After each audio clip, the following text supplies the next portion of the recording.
Bienvenidos a esta cuarta clase de cálculo actuarial.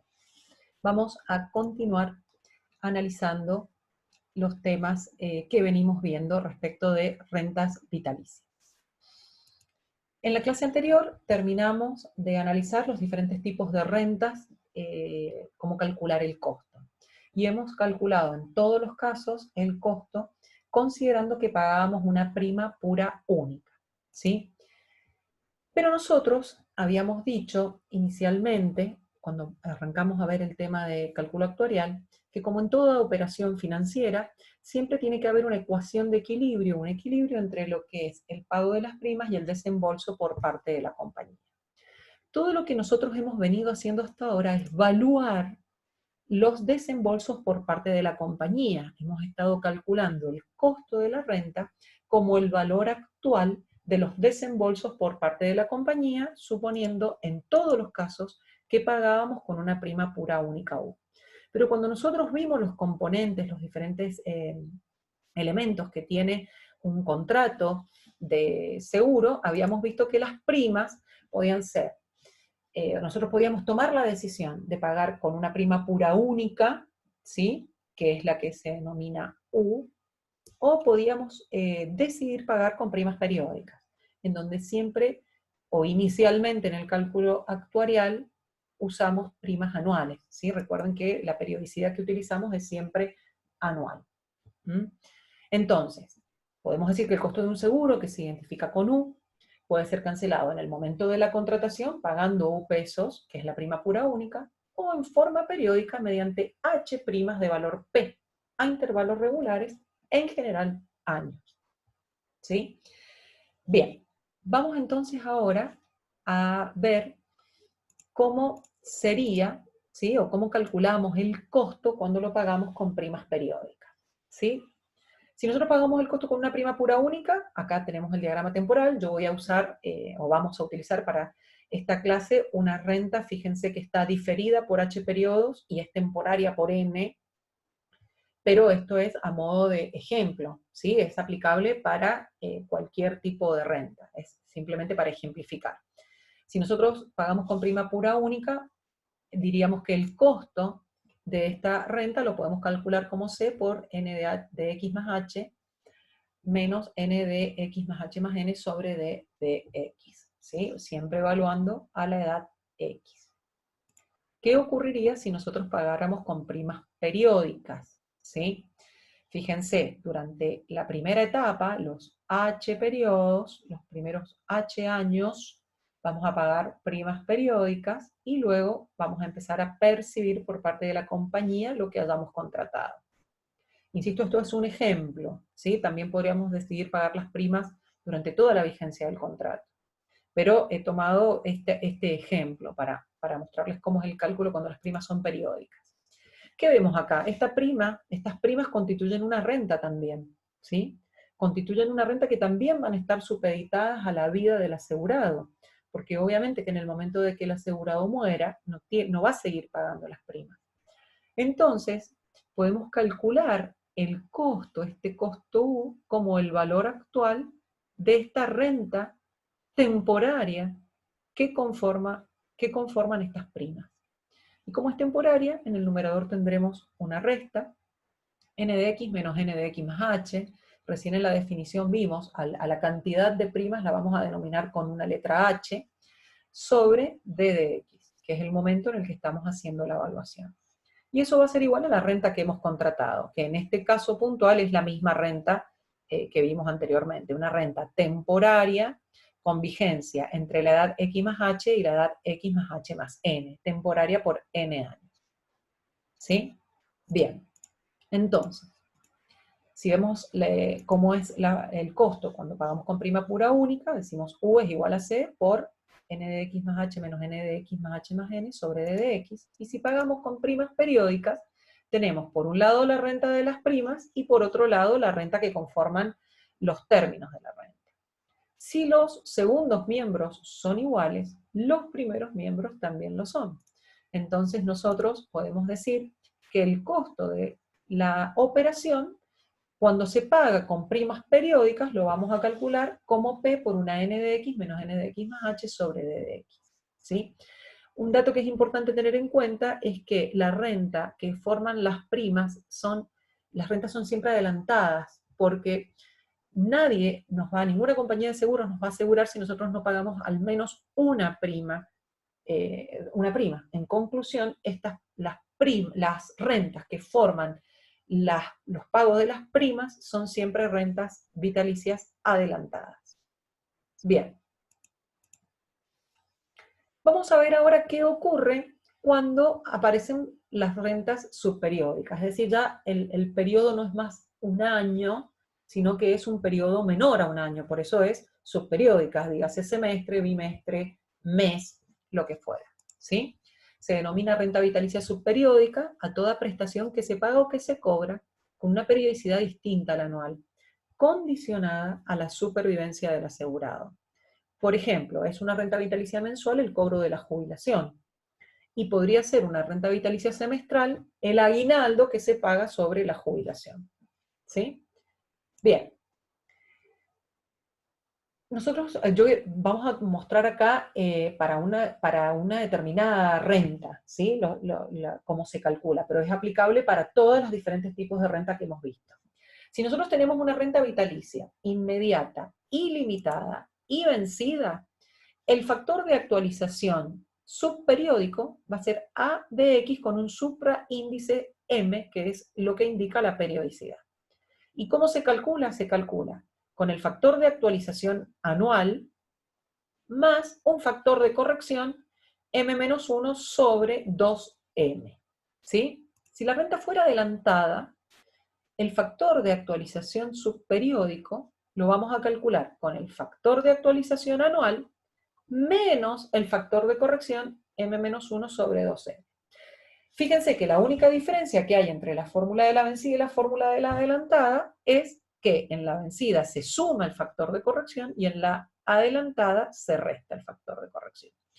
Es importante aclarar que en el caso de las rentas subperiódicas, esta fórmula, todo el desarrollo de esta fórmula ustedes lo tienen en Econet, tienen un apunte, un pequeño cuadernillo en donde está el tema de rentas subperiódicas, rentas vitalicias subperiódicas y seguros de retiro, que obviamente necesitan verlo. Acá, en ese cuadernillo, está la deducción de cómo llegamos a esta fórmula y se explica que son aproximaciones, ¿sí? Porque no hay tasas de mortalidad para periodos inferiores a los anuales, a los años.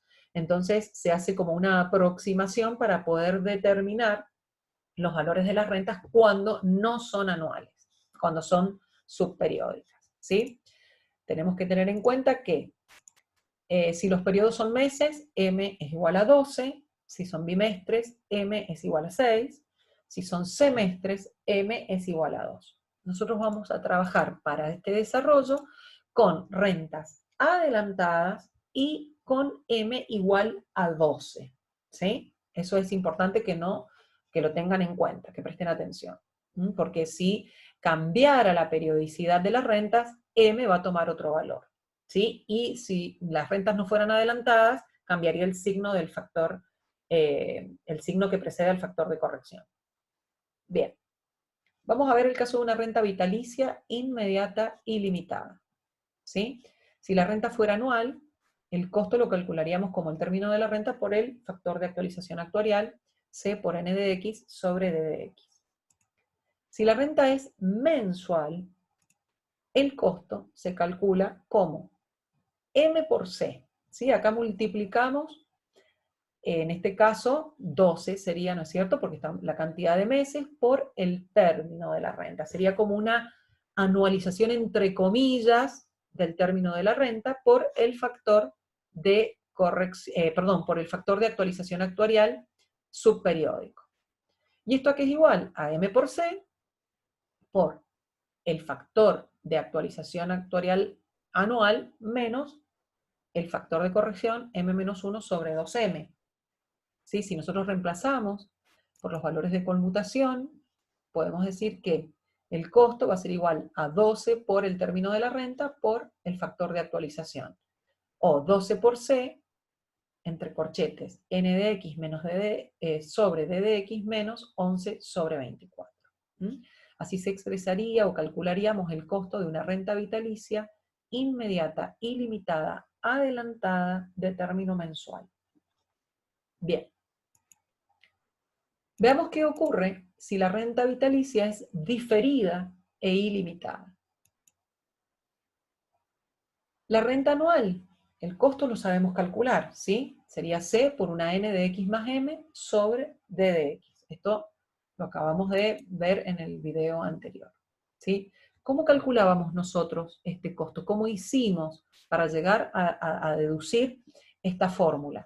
Y dijimos, bueno, tomemos una renta ilimitada tomada a la edad X más M y actualicémosla por M periodos para poder calcular el costo. Lo mismo vamos a hacer para el caso de la renta mensual. ¿Sí? Nosotros vamos a decir M por C por el factor de actualización subperiódico, M por C, que va a quedar igual a una renta vitalicia tomada a la edad X más M, menos el factor de corrección, M menos 1 sobre 2M, por el factor de actualización actuarial por M periodos, ¿sí? Por el diferimiento. Actualizo por el diferimiento para evaluar a la edad X. Si reemplazamos por los valores de conmutación, nos va a quedar 12 por C por N de X más M sobre D de X más M menos 11 sobre 24, y acá actualizamos hasta la edad D de X, ¿sí? D de X más M sobre D de X. Presten atención en que numerador y denominador dentro del paréntesis tienen el mismo subíndice. ¿Sí? Bien. Tenemos acá la expresión para calcular el costo de una renta vitalicia diferida, ilimitada, adelantada, mensual. Veamos qué ocurre si la renta vitalicia es inmediata y temporaria. Si la renta fuera anual, nosotros ya sabemos que si es temporaria, en el numerador vamos a encontrar una sustracción. N de X menos N de X más N sobre D de X. ¿Sí? Bien, ¿qué pasa cuando la renta es mensual? Bueno, multiplicamos el término por M, ¿sí? Que en este caso ya hemos visto, estamos trabajando con rentas mensuales, es igual a 12, por el factor de actualización de la renta temporaria subperiódica. ¿Mm? Esto que sería igual a una sustracción entre una renta ilimitada tomada a la edad X y otra renta ilimitada diferida, tomada, perdón, a la edad X más N. ¿Sí? Entonces, veamos, A de X menos el factor de corrección, esto queda evaluado a la edad X, menos A de X más N, menos el factor de corrección, y como esta renta queda evaluada a la edad X más N, la actualizamos por N periodos con el factor de actualización actuarial. Reemplazamos por los valores de conmutación y nos va a quedar que el costo de esta renta vitalicia inmediata temporaria subperiódica, como es mensual, es 12 por C por N de X sobre D de X menos 11 sobre 24, mismo subíndice en esta fracción, menos N de X más M sobre D de X más N, mismo subíndice en esta fracción, menos el factor de corrección, 11 sobre 24, y este segundo término, el segundo término actualizado por n periodos con el factor de actualización d de x más n sobre d de x. Y obtenemos así el costo para la renta vitalicia temporaria, inmediata, adelantada, mensual. Bien. Estos son los casos más generales, ¿sí? Pero pueden plantearse también las otras, puede ser, en vez de inmediata y temporaria, podría ser el caso de que la renta fuera diferida y temporaria, ¿sí? Y aplicamos exactamente lo mismo para el cálculo del costo de la renta subperiódica. Bien, vamos a ver un ejemplo. Calcular el costo que resulta para una mujer de 40 años que quiere cobrar a partir de los 62 años $3.200 mensuales si contrata la operación al 4%. ¿Sí? Vamos a calcular el costo a la edad de contratación, 40 años. La renta está diferida por 22 años, ya que va a empezar a cobrarla a partir de los 62. Como la renta es mensual, vamos a multiplicar el término de la renta por 12 y por el factor de actualización de una renta diferida por 22 tomada a los 40 y de término mensual. ¿Sí? Fíjense todo lo que podemos, todos los datos que nosotros podemos obtener de esta fórmula. Edad de contratación 40, diferimiento 22 años. Esto quiere decir que va a empezar a cobrar a los 62. La renta es mensual, y esto podemos verlo en el supraíndice o podemos verlo acá en esta expresión, cuando el término de la renta es multiplicado por 12. Si reemplazamos por los valores de conmutación, nos va a quedar que el costo lo vamos a calcular como 12 por 3.200 por n de 62 sobre d de 62, mismo subíndice, menos 11 sobre 24 por d de 62 sobre d de 40, que actualizamos a la edad de contratación para que nos quede el costo a los 40 años. Si reemplazamos por los valores de conmutación, obtenemos el costo, ¿sí? A los 40 años, esta persona debería invertir $190.296,22 para cobrar a partir de los 62 años una renta mensual de $3.200. Bien, ahora, todo esto que nosotros vimos, hemos hecho la misma secuencia que cuando vimos las rentas periódicas.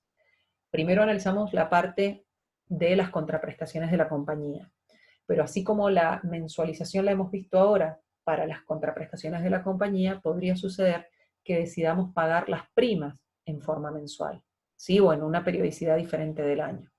Y para ver cómo lo resolvemos, vamos a plantear también un ejemplo, vamos a continuar con este ejemplo. Y vamos a ver, o vamos a intentar calcular a cuánto ascenderían las primas mensuales que deberían pagarse para cancelar la operación anterior en 10 años, ¿sí?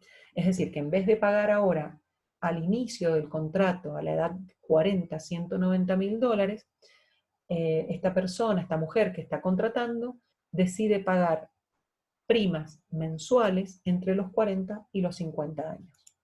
Si vemos el diagrama temporal, vamos a ver que esto, las primas, el pago de las primas constituye una renta. Recuerden que las primas son siempre adelantadas. Las rentas que constituyen las primas son siempre adelantadas. La última prima la va a pagar a los 49 años, porque al ser adelantada abarca hasta el momento 50. Y luego, a los 62, comenzará a percibir la renta. Bien, entonces podemos decir que la renta que conforma las primas es una renta inmediata y temporaria por 10 años. Bien, como es una renta temporaria por 10 años, vamos a tener una sustracción, ¿sí? Y lo vamos a calcular como 12 por la prima, que es lo que queremos averiguar, por eso dejamos P, por la diferencia entre dos rentas ilimitadas, una tomada a los 40 y una tomada a los 50. N de 40 sobre D de 40 menos 11 sobre 24, mismo subíndice, menos N de 50 sobre D de 50 menos 11 sobre 24, mismo subíndice. Como este segundo término está evaluado a los 50 años, lo actualizamos multiplicando por el factor de actualización D de 50 sobre D de 40. Así ambos términos están valuados a la edad de 40 años y podemos determinar el costo. ¿Qué vimos nosotros recién? Nosotros sabemos cuánto sale esta operación, sabemos cuánto sale una prima de $3.200 mensuales a cobrar a partir de los 62 años. Sale $190.296,22. Es decir, que si nosotros podríamos reemplazar U por su valor, entonces ya la única incógnita que nos quedaría sería P. Entonces, reemplazamos U por su valor y los valores de conmutación por sus valores. Y fíjense que la única incógnita que nos queda es P. Despejamos P y obtenemos el valor de las primas mensuales que debería pagar esta persona durante 10 años para, a partir de los 62, cobrar $3.200 mensuales hasta que se produzca su fallecimiento. Bien. Hasta aquí lo que tiene que ver con rentas subperiódicas, tanto para calcular el valor de las primas subperiódicas como para calcular el término de la renta cuando es subperiódica. Vamos a ver ahora un pequeño pantallazo del tema seguros de retiro. Esto ustedes lo van a desarrollar bien con los profesores de práctica. Simplemente les vamos a hacer aquí una pequeña mención a qué es un seguro de retiro, ¿sí? Un seguro de retiro es una herramienta de ahorro, fundamentalmente. En conclusión, tiene carácter voluntario y está destinado a tomar al tomador de la póliza una renta vitalicia al momento del retiro. El tomador de la póliza aporta dinero, ¿sí? Ya sea en un único pago o en pagos periódicos, durante el tiempo que él decida. Y en cualquier momento él tiene la opción de realizar rescates parciales, rescates totales, o obtener una renta vitalicia hasta su muerte, pagada por la compañía que emite la póliza de este seguro de retiro, ¿sí? Tenemos aquí entonces una primera etapa, que es la etapa del ahorro, que es la etapa durante la cual la persona se dedica a ahorrar dinero, por eso se llama etapa de ahorro. Esta etapa es netamente financiera. Acá lo único que hace esta persona es depositar dinero a una determinada tasa de interés, ¿sí? Y acumula fondos. Con estos fondos, él podrá comprar luego diferentes tipos de renta, ¿sí?